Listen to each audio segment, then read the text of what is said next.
बड़ा जीवन संघर्ष किया। 1848 में उन्होंने विद्यालय खोले और लड़कियों को पढ़ाना शुरू किया। और भी तमाम सामाजिक जो बुराइयां थी उनको दूर करने के लिए उन्होंने जीवन भर संघर्ष किया।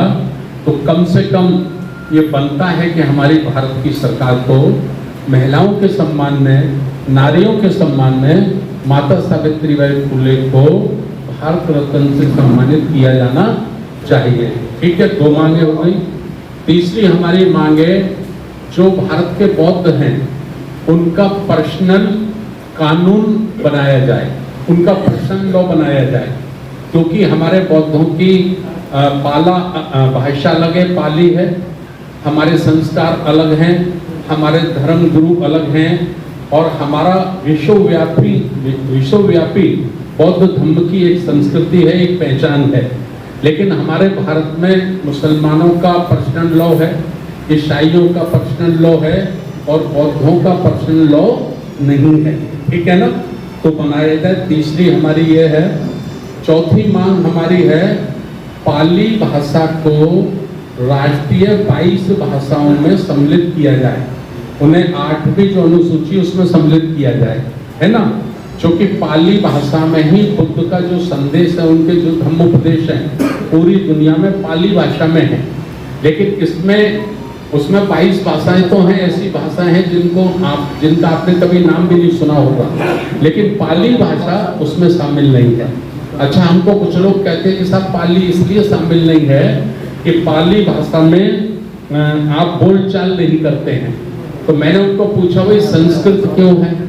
संस्कृत में भी कोई बोलचाल नहीं करता, कोई बातचीत नहीं करता भारत में।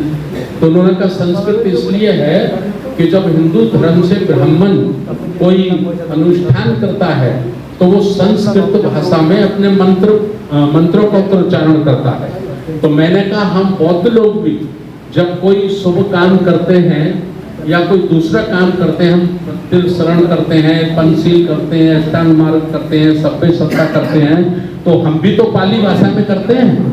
तो भारत के करोड़ों लोग रोज पाली भाषा का उच्चारण अपनी संस्कृति के लिए करते हैं। तो ये हमारा उसमें शामिल किया जाए। तो इस प्रकार की 5 मांगों को लेकर हम लोग ज्ञापन दे रहे हैं। लेकिन हमारे उड़ीसा के साथी, मेरा अनुरोध रहेगा कि आप 16 मार्च सोमवार का दिन है अगला, तो आप सभी, आपके 33 जिले हैं, 33 जिलों में भी आप 100 200 लोगों का भीड़ इकट्ठा करके बैनर बना के, झंडा बना के और कलेक्टर से परमिशन लेकर वो ज्ञापन की कॉपी आपको प्रदेश अध्यक्ष हैं हमारे जगदीश बौद्ध जी, मुख्य महासचिव दीनबंधु हमारे नेपालेश्वर साहब से मिल जाएगी। तो ये मैंने आप लोगों को थोड़ा सा ब्रीफ किया है। दूसरा है कि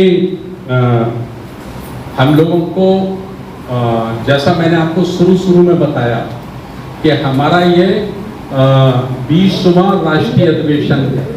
राष्ट्रीय अधिवेशन है और ये रहेगा 3 दिन का, लेकिन इसका 5 दिन का नाम होगा 5 दिवसीय मतलब 11 अक्टूबर को दोपहर तक सारे लोग आ जाएंगे, पूरे देश के लोग आ जाएंगे और हम उसको 3 बजे से पहला सेशन शुरू कर देंगे।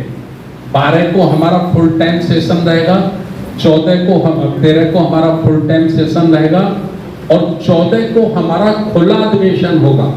खुला